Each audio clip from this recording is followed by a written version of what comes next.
Hello students, welcome you to our YouTube channel. आज हम लोग बच्चों क्लास 11th का टॉपिक रिलेशन स्टार्ट करने वाले हैं। प्रीवियस लेक्चर में आपने ऑर्डर्ड पेयर और कार्टेशियन प्रोडक्ट के बारे में पढ़ा और उनकी प्रॉपर्टीज़ के बारे में पढ़ा बच्चों। आज हम लोग आगे बढ़ाते हुए टॉपिक रिलेशन पर चल रहे हैं बच्चों। तो रिलेशन क्या है बच्चों? मैंने कोई भी दो सेट लिए बच्चों, ए एंड बी। मैंने कोई दो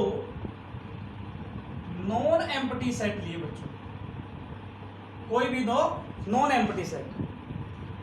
देन आर एक रिलेशन है, R is a relation from A to B such that R is a subset of A cross B. यानी कि जो आपका रिलेशन है बच्चों आर, वो सबसेट है एक्चुअली आपके ए क्रॉस बी का। यानी कि आपके ए और बी दो सेट जो थे उनके कार्टेशियन प्रोडक्ट का कोई भी आप सबसेट लोगे ना, वो एक रिलेशन है। ठीक है बच्चों, वो क्या है? एक रिलेशन है। जैसे मैं अगर बात करूं, मैंने ए सेट लिया, उसमें मैंने कुछ बच्चों के नाम लिए। जैसे मैंने लिया शोंटी, राहुल और भव्य। ठीक है बच्चों। मैंने बी सेट लिया, रवि, श्याम एंड राम। और मैंने रिलेशन क्या बनाया है बच्चों? भाई हमें जो रिलेशन बनाना है वो तो ए सेट से बी सेट में बनाना है। तो अगर मैं ये देखूं कि भाई ये कुछ बच्चों के नाम हैं और ये उनके फादर्स के नाम हैं, तो मैं इसको ऐसे ही लिखूंगा बच्चों, A is son of B. Yes और no? A is son of B. तो मेरा जो ये रिलेशन हो गया वो मैंने लिख लिया बच्चों सन ऑफ का। भाई बच्चा है, पहले वाला जो है दूसरे वाले का बच्चा है, सन है, बेटा है। तो और मैंने रिलेशन कुछ इस टाइप से लिखा बच्चों, जो रिलेशन है उसमें मेरे जो ऑर्डर्ड पेयर बने, सोंटी का रवि के साथ, राहुल का श्याम के साथ और भव्य का बनाया बच्चों मैंने राम के साथ। तो ये क्या है बच्चों? ये रिलेशन है। कंडीशन मैंने ये वाली लगा दी थी कि this is son of this. अगर मैं यूं बोलूं, आर एक रिलेशन है जिसमें ए कोमा बी टाइप के ऑर्डर्ड पेयर आए हैं। आर एक रिलेशन है बच्चों जिसमें ए कोमा बी टाइप के ऑर्डर्ड पेयर आए हैं such that A is son of B. For all A belong करेगा सेट ए से एंड बी बिलोंग करेगा सेट बी से। देखो बच्चों, यहां तक तो आपको पता ही है, आपने पढ़ा है ऑर्डर्ड पेयर। अब रिलेशन क्या है? एक ऐसा रिलेशन भी एक तरीके से बच्चों एक सेट ही है, ठीक है, जिसके अंदर ऑर्डर्ड पेयर टाइप के एलिमेंट आते हैं। इसीलिए तो हमने बोला कि जो रिलेशन है वो सबसेट है किसका? कार्टेशियन प्रोडक्ट का। अब मैंने रिलेशन ये डिफाइन किया बच्चों, ए कोमा बी एलिमेंट आएंगे such that A is son of B. पहले वाला जो है ना दूसरे वाले का सन है, तो उसके हिसाब से मेरे पास जो रिलेशन के अंदर ऑर्डर्ड पेयर आए ये आ गए बच्चों। अब आप ये देखो, इसके अंदर कितने एलिमेंट्स हैं? 3, और इसके अंदर 3। तो ए क्रॉस बी में टोटल आपको कितने मिलने थे बच्चों? 9 एलिमेंट्स मिलने थे, जबकि रिलेशन में मैंने कितने लिए हैं? 3। कोई भी मैंने 3 एलिमेंट्स रिलेशन के अंदर लिए हैं जो इस कंडीशन को फुलफिल करते हैं। तो हमने ये बात जो लिखी बच्चों, आर कंटेन करता है ए क्रॉस बी में। तो बच्चों आप क्लियरली देख लो, ये है आपका आर, और अगर हम लोग ए क्रॉस बी बनाते तो इसमें तो बहुत सारे ऑर्डर्ड पेयर बनने थे। सो हमारा जो आर है वो हमेशा ही एक सबसेट होगा आपके ए क्रॉस बी का। तो ये थी बच्चों हमारी डेफिनेशन ऑफ रिलेशन। इसी में हम लोग अगर कोई और एग्जांपल लें, नाम से हटके अगर कोई और एग्जांपल लें, तो देखो बच्चों, मैंने ए सेट लिया 1 2 3 एलिमेंट का, और मैंने बी सेट लिया 1 4 9 एंड 16 का, और साथ में मैंने लिया बच्चों 20। ठीक है, अब देखो बच्चों, आर मैंने एक रिलेशन सेट किया है ए सेट से बी सेट में। इसको आप ऐसे भी लिख सकते हो, या फिर आप इसको ऐसे भी लिख सकते हो, ए रिलेट करता है बी से, फॉर ऑल ए बिलोंग करेगा सेट ए से, और बी बिलोंग करेगा सेट बी से। ठीक है, या फिर इसको आप ऐसा भी लिख सकते हो बच्चों, ए कोमा बी बिलोंग करता है रिलेशन आर से। किसी भी रिलेशन के अंदर जो ऑर्डर्ड पेयर आएंगे उनको ऐसे या फिर ऐसे, आप कैसे भी लिख सकते हो। अब देखो बच्चों, मैंने रिलेशन लिया ए कोमा बी टाइप के ऑर्डर्ड पेयर आएंगे भाई, such that A is equal to, हम ले रहे हैं बच्चों A square is equal to B ले लो। ठीक है, और ऑल ए बिलोंग करेगा सेट ए से और बी बिलोंग करेगा सेट बी से। ये हमने रिलेशन लिया इन दो सेट्स के लिए। ठीक है बच्चों, ए का स्क्वायर करने पर हमें क्या मिल जाता है बच्चों, बी। या फिर हम यूं बोल दें कि फर्स्ट एलिमेंट का स्क्वायर करें तो दूसरा एलिमेंट हमें, सेकंड एलिमेंट हमें मिल जाता है। तो बच्चों देखो, जो रिलेशन है उसके अंदर क्या क्या ऑर्डर्ड पेयर आएंगे। ठीक है, ए की जगह मैं डाल सकता हूं 1 2 3 से कोई वैल्यू, बी की जगह में, देखो बच्चों, बी ए का जो मैंने वैल्यू डाला 1 2 3 से, और जो बी का जो रिजल्ट आएगा ना बच्चों, वो इसी सेट से आना चाहिए। अगर इससे बाहर आता है तो हम वो वाला ऑर्डर्ड पेयर नहीं लेंगे। ये बात आप ध्यान रखें बच्चों। जैसे मैंने लिखा यहाँ पर ए की जगह 1, तो 1 का स्क्वायर करने पर मुझे मिला 1, तो 1 कोमा 1, अगर ये वाला 1 इसके अंदर है तो ही हम इसको लिखेंगे। अब आप ए की जगह 2 डालिए बच्चों, 2 आपने डाला ए की जगह पर, तो बी मिल गया बच्चों आपको 2 का स्क्वायर, दैट इज 4।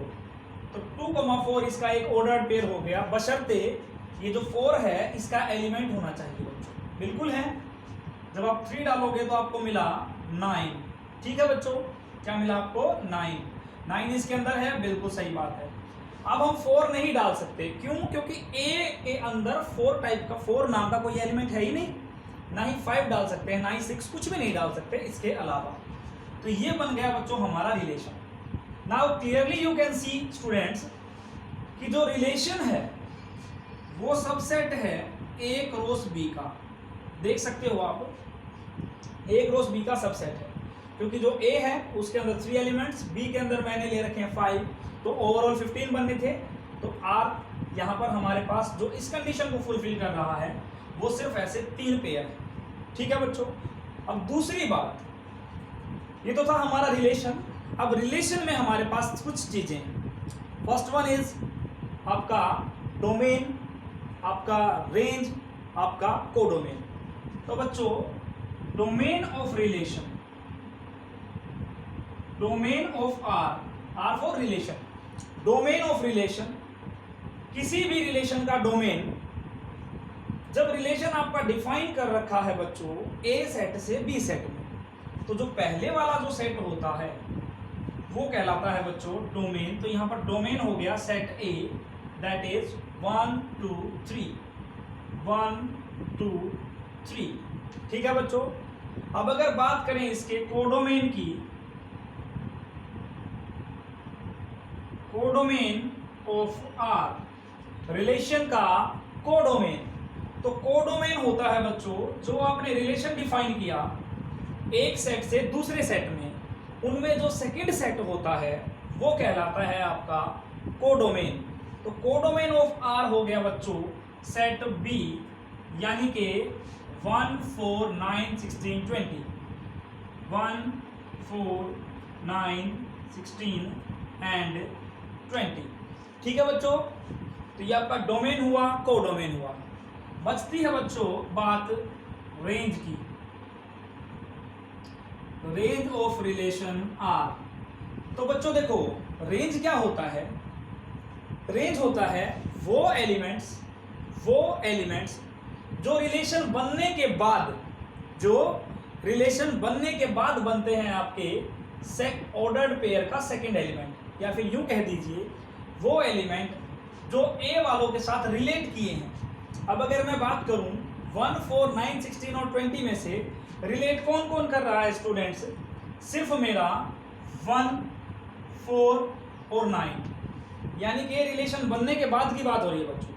तो ये हुआ आपका रेंज ऑफ आर 1, 4, 9, 1, 4, 9। ठीक है बच्चों, तो ये था आपका डोमेन, कोडोमेन एंड रेंज। अब इसी चीज को हम लोग, जो रिलेशन हमने पढ़ा है प्यारे बच्चों, उसको लिखने के तरीके हैं हमारे पास। रिलेशन को लिखने के तरीके, सबसे पहला मेथड है बच्चों, जिसको हम लोग बोलते हैं सेट बिल्डर फॉर्म। जैसा कि बच्चों आपने सेट में पढ़ा था, सेट बिल्डर फॉर्म। तो सेट बिल्डर फॉर्म कौन सी होती है बच्चों? R is a relation, A comma B type के एलिमेंट आएंगे सच दैट ए बिलोंग करेगा सेट ए से और बी बिलोंग करेगा सेट बी से। यानी कि जो ये सच दैट वाला फॉर्म है बच्चों, इस तरीके से अगर किसी रिलेशन को लिखा जाता है। आप याद कीजिए बच्चों, जब हमने सेट के अंदर सेट बिल्डर फॉर्म पढ़ा था तो हमने क्या किया था, जो सच दैट वाला फॉर्म था भाई, रूल मेथड, एक रूल बना करके हम चीजों को लिख देते थे, तो वो सेट बिल्डर फॉर्म हो जाती थी। यहाँ पर भी ये एक सेट ही है, लेकिन रिलेशन इस प्रकार का सेट होता है कि उसके अंदर ऑर्डर्ड पेयर आते हैं। क्या आते हैं प्यारे बच्चों? ऑर्डर्ड पेयर आते हैं। अब जैसे ये वाला हमने एग्जाम्पल ले रखा है, अगर मैं इसी को यहाँ डालूं a² = b, तो बच्चों ये मेरे रिलेशन, ये जो मेरा फॉर्मेट लिखा हुआ है, ये आपका सेट बिल्डर फॉर्म है रिलेशन का। सेकेंड है बच्चों टेबुलर फॉर्म ऑफ रिलेशन। देखो बच्चों, इसी को अगर हम लोग, आप एक बार टेबुलर फॉर्म याद कीजिए सेट का, elements were separated using comma. भाई एलिमेंट्स को कोमा लगा लगा कर सेपरेट किया जाता था। अब इसके अंदर जो एलिमेंट होंगे बच्चों, वो तो ऑर्डर्ड पेयर टाइप के होंगे, यानी कि ऑर्डर्ड पेयर को कोमा लगा लगा के सेपरेट किया जाता है। जैसे इसी को मैं अगर अब यहाँ पर इस रिलेशन को मैं इसी सेट के हिसाब से अगर मेंटेन करूँ, तो मुझे मिला 1, 1, 2, 4, 9 एंड 3 एंड 9। ठीक है बच्चों, तो इस फॉर्मेट में जब ऑर्डर्ड पेयर को कोमा लगा के सेपरेट किया जाता है, तो उसको बोला जाता है बच्चों tabular form. Third one is important है बच्चों, इसको बोलते हैं एरो डायग्राम।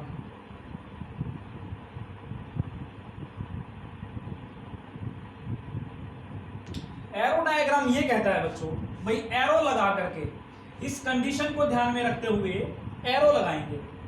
भाई ये हमने लिया सेट पहले वाला सेट ए, ये हमने लिया सेट बी, और जो हमारा रिलेशन है वो ए से बी में है। इसलिए देखो बच्चों, मेरा जो एरो है वो इधर है, यानी कि I am moving from A to B. A set के एलिमेंट्स हमने लिए थे बच्चों 1, 2, 3, बी में हमने लिए थे बच्चों 1, 4, 9, 16 एंड 20। ठीक है बच्चों, अब देखो रिलेशन हमारा कैसे बना हुआ है। 1 रिलेट करता है 1 से, 1 रिलेट करता है 1 से, 2 रिलेट करता है 4 से, 3 रिलेट करता है 9 से।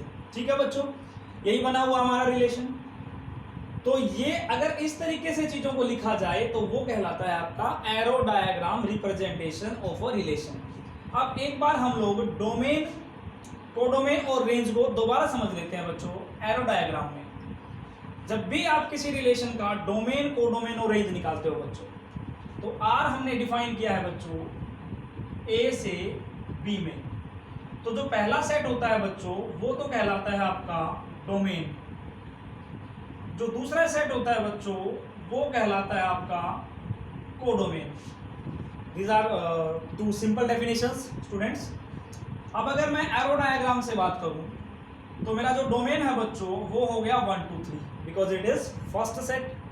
जो मेरा कोडोमेन है बच्चों वो हो गया 1, 4, 9, 16 and 20 because it is the second set. But अब अगर मैं रेंज की बात करूं तो देखो बच्चों, मैंने यहां भी लिखा हुआ है, इरेज नहीं किया है ये रेंज। रेंज सिर्फ और सिर्फ वही एलिमेंट आएंगे रेंज के अंदर जो सेकंड सेट के होंगे लेकिन फर्स्ट सेट के एलिमेंट्स के साथ एसोसिएटेड हैं। इनको ऐसे कनेक्ट होने को मैथमेटिकली बोलते हैं बच्चों एसोसिएट।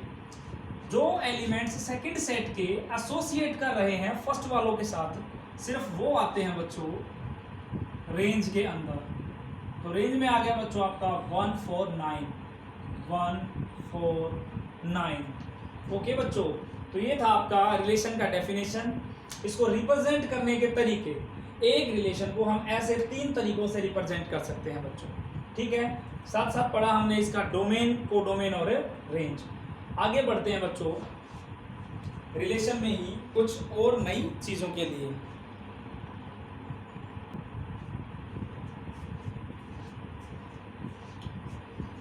नेक्स्ट है बच्चों relation on set A. Relation on A set, वो ये कहता है बच्चों कि एक सेट के उसी सेट के साथ अगर रिलेशन डिफाइन करना हो तो कुछ किस प्रकार से होगा। Let A be a non empty set, then relation R from set to itself. भाई कोई रिलेशन सेम सेट से सेम सेट में ही किया जाए। जैसे मैंने ए लिया बच्चों 1 2, तो रिलेशन जो है ए सेट से ए सेट में ही बना दिया जाए तो वो कहलाता है रिलेशन ऑन ए सेट। भाई एक सेट के ऊपर रिलेशन। और बच्चों इस टाइप का जो रिलेशन है ऑब्वियसली वो कंटेन करेगा एक रोस ए में। जैसे मैंने मान लीजिए मैंने आर के अंदर लिया आपका 1 2 और 2 1, सिर्फ यही ऑर्डर्ड पेयर लिए मैंने, तो ऑब्वियस सी बात है ये जो आर है हमारा कंटेन करेगा एक रोस ए भी। अब इसी पर बेस्ड है बच्चों बाकी कुछ डेफिनेशंस, जिनमें सबसे पहले आता है हमारा आइडेंटिटी रिलेशन।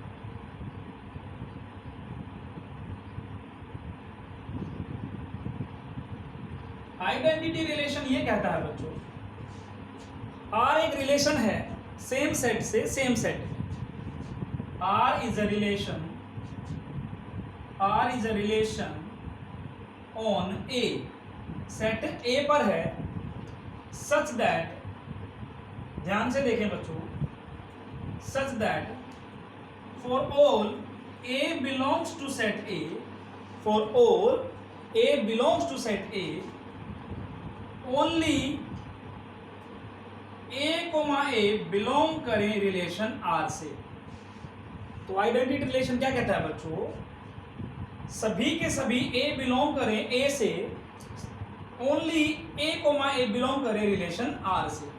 क्या मतलब बच्चों, अगर ए हमने कोई सेट लिया 1 2 3 और आर हमने कोई रिलेशन लिया है बच्चों जिसमें 1 1 2 2 और 3 3 ऑर्डर्ड पेयर आते हैं, तो ये वाली बात देखो बच्चों, ए बिलोंग करने चाहिए रिलेशन आर से। सभी के सभी ए के लिए ए बिलोंग करे बच्चों रिलेशन आर से, तो रिलेशन कहलाएगा आइडेंटिटी। अब इसका मीनिंग ये है बच्चों कि जब भी आप कोई रिलेशन बनाते हो किसी सेट का, उसके सभी एलिमेंट्स की same to same ordered pair आपके पास होना चाहिए। यहाँ पर 1 का 1 के साथ, 2 का 2 के साथ और 3 का 3 के साथ अवेलेबल होना चाहिए। अगर मैंने बच्चों ये 3 इरेज कर दिया, अब ये रिलेशन आइडेंटिटी नहीं रहा, क्योंकि इसने बोला है सभी के सभी ए होने चाहिए, तो 3 चाहिए बच्चों। अब अगर मैं ये बोलूं कि मैंने इसके अंदर 1 ऐड कर दिया, तो अब जो रिलेशन है उसमें ऑर्डर्ड पेयर है हमारे पास 1 1 2 2 3 3 1 3। ठीक है बच्चों, तो अब ये आइडेंटिटी रहेगा? बिल्कुल नहीं रहेगा बच्चों, क्योंकि इसने ये बोला हुआ है ओनली ए, सिर्फ और सिर्फ वो ऑर्डर्ड पेयर आने चाहिए जो सेम टू सेम के साथ कनेक्टेड हैं, सेम एलिमेंट के साथ एसोसिएटेड है। तो अब इसको इरेज कर दें। अब ये रिलेशन कैसा है बच्चों? आइडेंटिटी रिलेशन है। पहली डेफिनेशन ये थी बच्चों। आगे बढ़ते हैं नेक्स्ट डेफिनेशन के लिए।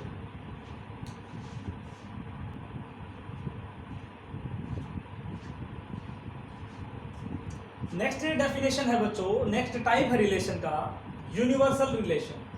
देखो बच्चों, जैसा इसका नाम है यूनिवर्सल मतलब लार्जेस्ट, सबसे बड़ा। If a relation on set A, किसी सेट ए पर रिलेशन अगर ऐसी बन जाए, if a relation on set A is R is equal to A cross A, किसी सेट के ऊपर हम रिलेशन डिफाइन करें बच्चों, और वो उस सेट से उसी सेट के कार्टेशियन प्रोडक्ट के इक्वल आ जाए, तो वो रिलेशन क्या बन जाता है बच्चों? आपका यूनिवर्सल। यानी कि बेसिकली मैं अगर बात करूं तो एक ऐसा रिलेशन जिसमें सारे के सारे ऑर्डर्ड पेयर आ जाएं, all ordered pairs, all ordered pairs. A हमने कोई सेट लिया बच्चों, ए कोमा बी, और आर एक ऐसा रिलेशन है बच्चों जिसमें ए है, बी बी है, ए बी आता है, और बी ए भी आता है। तो अब अगर आप ध्यान से देखो बच्चों, ये जो आपका आर है ये एक्चुअली ए क्रॉस ए है। जो आपका रिलेशन आर आया है वो एक्चुअली बच्चों ए क्रॉस ए है। तो ऐसा रिलेशन जिसमें सभी के सभी ऑर्डर्ड पेयर एग्जिस्ट करते हैं यूनिवर्सल रिलेशन कहलाता है बच्चों। क्या कहलाता है? Universal relation. और ये जो रिलेशन है बच्चों इसको बोला जाता है largest relation. Universal relation is largest relation, यानी कि ये ऐसा रिलेशन है जिसमें सबसे ज्यादा ऑर्डर्ड पेयर आते हैं, यानी कि सभी आते हैं। नेक्स्ट है बच्चों, इसका जस्ट उल्टा है वॉइड रिलेशन। इसको बच्चों नल भी बोल देते हैं जैसा कि हमने सेट में पढ़ा था, एम्प्टी भी बोल देते हैं जैसा कि हमने सेट में पढ़ा था। नल रिलेशन या फिर एम्प्टी रिलेशन या फिर वॉइड रिलेशन, एक ऐसा रिलेशन बच्चों जो हम एक सेट से एक सेट में डिफाइन करें और हमें एक भी ऑर्डर्ड पेयर ना मिले, यानी कि R इज इक्वल टू 5 आ जाए, R इज इक्वल टू 5, या फिर यूं कह दीजिए a relation having no ordered pair, no ordered pair. ठीक है बच्चों। अब एक इसका अगर एग्जांपल लें तो R हमने एक रिलेशन लिया बच्चों जिसमें x, y टाइप के ऑर्डर्ड पेयर आएंगे such that x square plus y square equal to 1 बनेगा, और आपके x y बिलोंग करते हैं बच्चों नेचुरल नंबर में। यानी कि एक्चुअली हमने R एक रिलेशन बनाया है बच्चों नेचुरल नंबर से नेचुरल नंबर में। कंडीशन ये डाल दी गई है बच्चों कि x square plus y square, यानी कि फर्स्ट एलिमेंट का स्क्वायर प्लस में सेकंड एलिमेंट का जो स्क्वायर है वो 1 के इक्वल आना चाहिए, और आपके फर्स्ट और जो सेकंड एलिमेंट हैं दोनों के दोनों नेचुरल नंबर से बिलोंग करने चाहिए। अब देखो बच्चों, अगर मैं छोटे से छोटा नेचुरल नंबर भी लूं तो वो 1 होगा। 1 का स्क्वायर प्लस 1 का square is equal to 1, not equal to 1 बेटा। तो 1, 1 बीच में नहीं आ रहा, तो छोटे से छोटे नेचुरल नंबर के स्क्वायर का सम भी 1 नहीं आता बच्चों। यानी कि ऐसे कोई भी नेचुरल नंबर नहीं मिल रहे हमें जिनके स्क्वायर्स का मैं सम करूं तो 1 के इक्वल आ जाए। Then basically this R is equal to 5।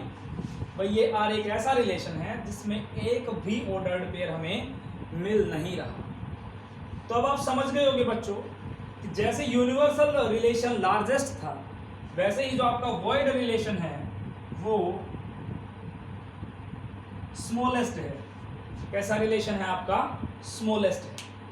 Next definition है बच्चों आपकी इनवर्स रिलेशन। इनवर्स रिलेशन भाई किसी रिलेशन का उल्टा। देखो बच्चों, अगर मैंने R कोई रिलेशन लिया A से B में, तो R इनवर्स बन जाएगा बच्चों B से A में। यानी कि अगर R के अंदर मेरे पास कुछ इस टाइप के ऑर्डर्ड पेयर हैं बच्चों 1, A 1, B और 2, A, तो बच्चों जो R इनवर्स है उसके अंदर जो ऑर्डर्ड पेयर बनेंगे, ये तो ए से बी में है, यानी कि ये वाले जो एलिमेंट्स हैं ये सेट ए के हैं और ये वाले जो एलिमेंट्स हैं वो सेट बी के हैं। तो आर इनवर्स क्या होगा बच्चों, बी से ए में जाना है हमें, बी से ए में, तो इसके जस्ट उल्टे हो जाएंगे ordered pair A comma 1 B comma 1 A comma 2। ये था बच्चों आपका इनवर्स रिलेशन। नेक्स्ट आगे चलते हैं बच्चों कुछ और टाइप्स की ओर।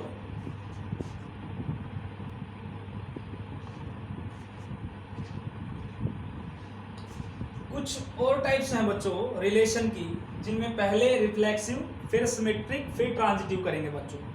तो रिफ्लेक्सिव रिलेशन ये कहता है बच्चों, if R is a relation, if R is a relation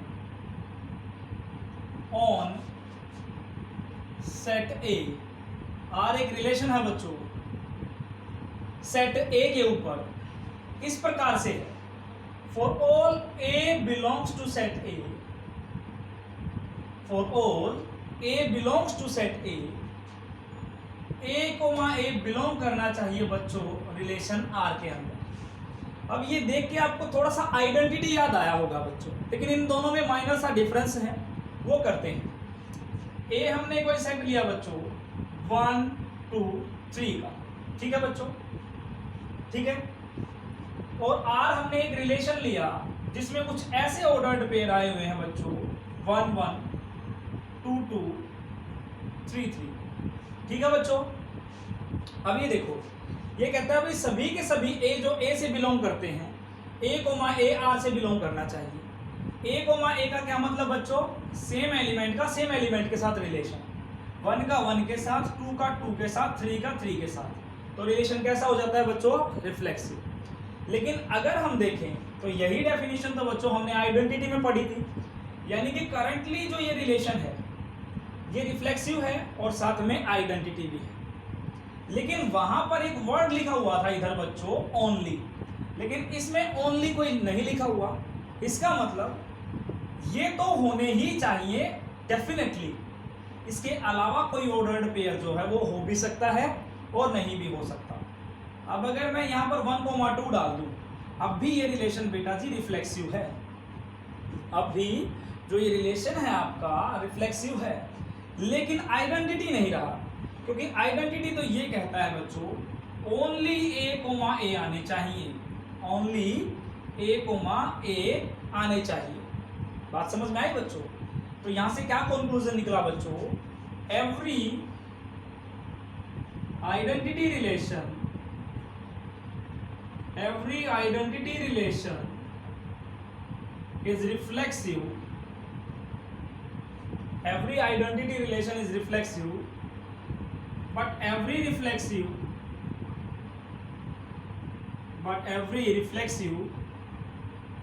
need not to be identity।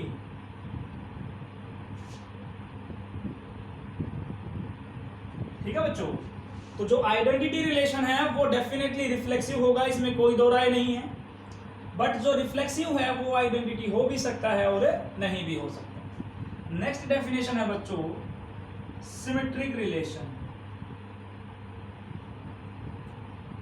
Symmetric ये कहता है बच्चों, if a relation on A set, कोई भी सेट पर आपने रिलेशन लिया, डिफरेंट सेट पर ले लो चाहे सेम सेट पर ले लो, तो वो ये कहता है बच्चों if A comma B belongs to relation R, अगर ए कोमा बी आया हुआ है रिलेशन आर में, then B comma A must be there in relation R. If A comma B belongs to relation R, then B comma A must belongs to relation are.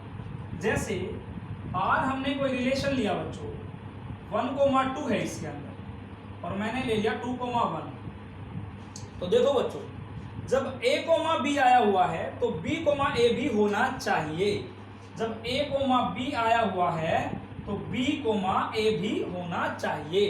अब ये relation आपका कैसा है बच्चों, सिमेट्रिक। अगर मैं इसमें ये ऐड कर दूं 1,3, अब देखो बच्चों 1,2 तो है, 2,1 आ गया, लेकिन 1,3 आया, मतलब a, b आ गया, बट b, a नहीं है।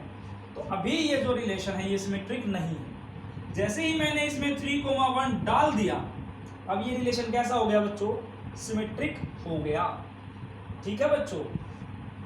अब एक बात बच्चों, r डैश मैंने कोई रिलेशन लिया 1, 1, 2, 2 किसी भी सेट से है बच्चों। जैसे आपने a सेट लिया 1, 2 ले लो, ठीक है। अब देखो बच्चों ये रिलेशन सिमेट्रिक होगा या नहीं होगा। अब देखो ये कह रहा है a, b है तो b, a होना चाहिए। देखो a, b 1,1 है तो इसका उल्टा क्या? 1,1 है। 2,2 है तो इसका उल्टा क्या? 2,2 बिल्कुल है। तो ये रिलेशन भी आपका क्या हो गया? सिमेट्रिक। और एक बात बच्चों, यहाँ पर इफ की कंडीशन लगी हुई है। यदि पहला ऑर्डर्ड पेयर आता है तो ही आपको दूसरा सर्च करना है प्यारे बच्चों। जब पहला ऑर्डर्ड पेयर आता है तो ही आपको दूसरा सर्च करना है। अगर पहला नहीं मिलता है तो दूसरा सर्च करने की कोई भी जरूरत नहीं है। अगर पहला ही नहीं मिलता तो भी ये सिमेट्रिक होगा, फिर दूसरा ढूंढने की जरूरत नहीं है। नेक्स्ट चलते हैं बच्चों, ट्रांजिटिव।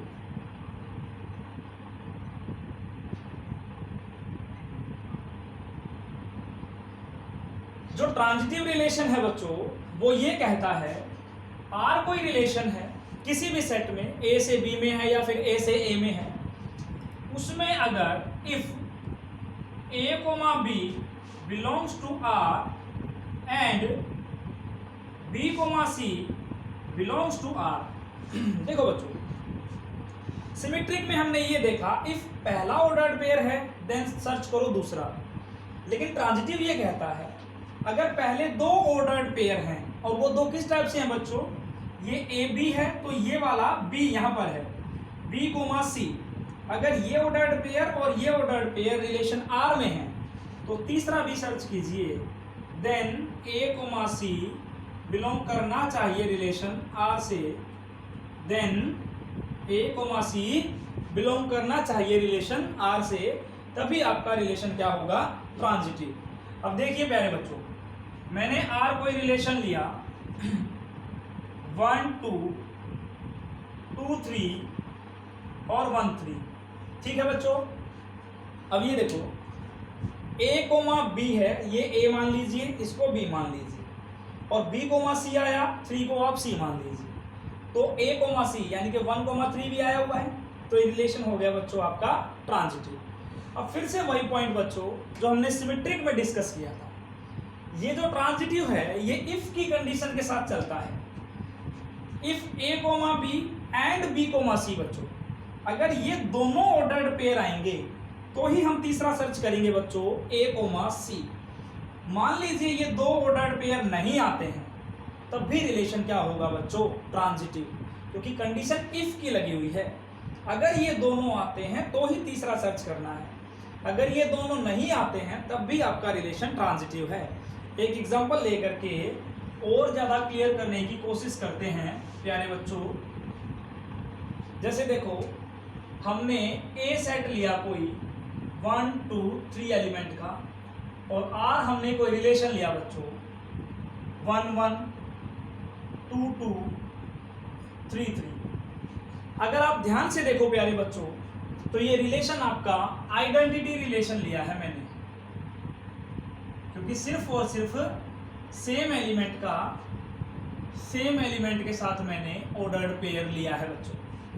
अब हम 1 बाय 1 चेक करेंगे बच्चों कि ये जो रिलेशन है आपका रिफ्लेक्सिव है, सिमेट्रिक है, ट्रांजिटिव है या कुछ भी नहीं है।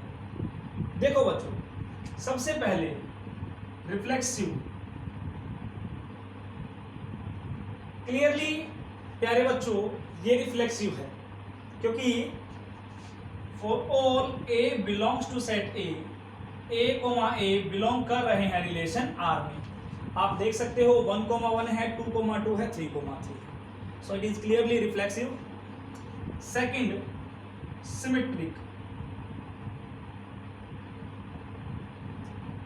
सिमेट्रिक रिलेशन ये कहता है प्यारे बच्चों कि if A comma B belong किया रिलेशन आर से, देन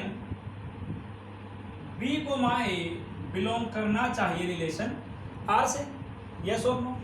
अब देखो बेटा, जब 1,1 आया है तो इसका उल्टा भी 1,1 है, यानी कि जो सीधा ऑर्डर्ड पेयर है उसका उल्टा भी ऑर्डर्ड पेयर रिलेशन के अंदर है, तो ये रिलेशन कैसा हो गया बच्चों?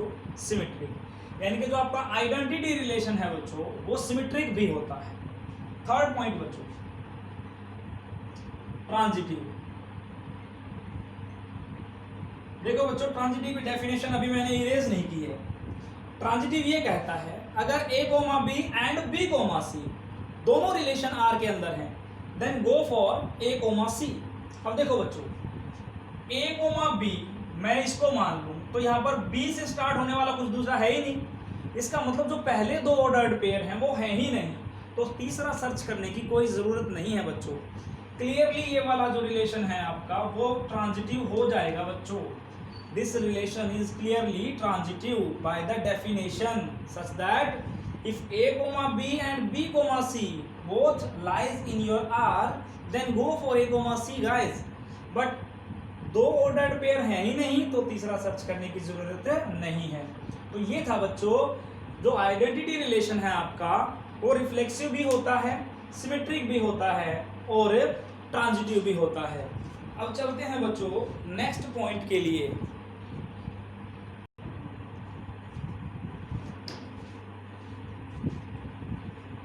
नेक्स्ट है प्यारे बच्चों टोटल नंबर ऑफ रिलेशंस।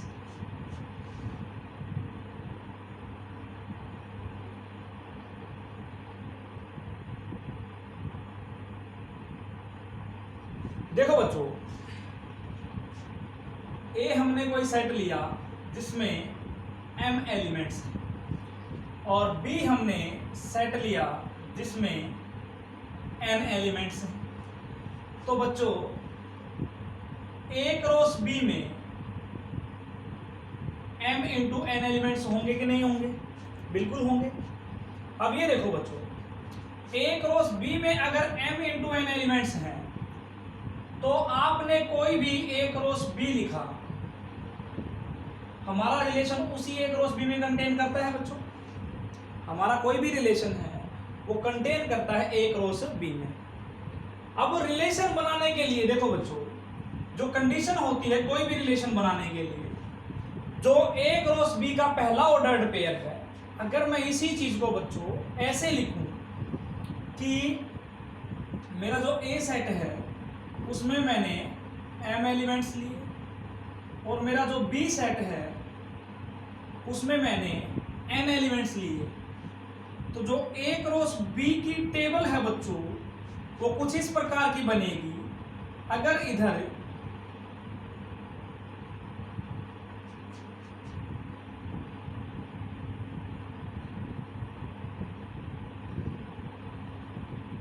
ये ले लिया बच्चों मैंने ए set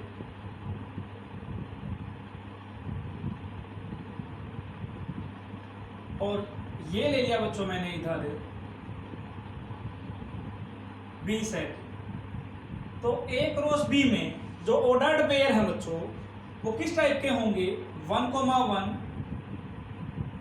1,2, 1,m, 2,1, 2,2, 2,m and so on. ऐसे बढ़ते बढ़ते बच्चों n,1, n,2 up to n,m,n बच्चों। यहां पर बनेगा आपका ये 1,1 हो गया, ये 2,1 हो गया, ठीक है ठीक है, तो n,m, ठीक है बच्चों। अब आप ये देखो बेटा कि ये जो a क्रॉस b है इसमें total number of ordered pair है हमारे पास m इंटू n। अब कोई भी रिलेशन होने के लिए a क्रॉस b का सबसेट होना जरूरी है बच्चों, और जो सबसे छोटा रिलेशन था हमारा वो था बच्चों 5। यानी कि रिलेशन होने के लिए देखना बच्चों कंडीशन क्या है। जो पहला वाला ऑर्डर्ड पेयर है, जो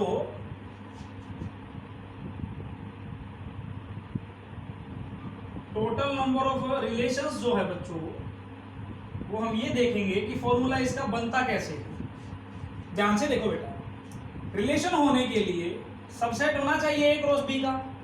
इसके सबसेट आपके सामने हैं सारे के सारे, तो मैं ये वाला ऑर्डर्ड पेयर 1 1 ले भी सकता हूं और नहीं भी ले सकता, यानी कि हर एक ऑर्डर्ड पेयर के लिए मैं ले भी सकता हूं नहीं भी ले सकता। तो मेरे पास दो चॉइस होगी बेटा, ठीक है। ये वाला भी दूसरा मैं ले भी सकता हूं और नहीं भी ले सकता, दो चॉइस होगी बेटा।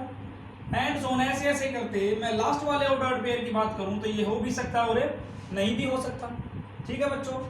अब आप ये देखो, ये जो 2 2 2 2 2 आया, ये कितने टाइम्स है?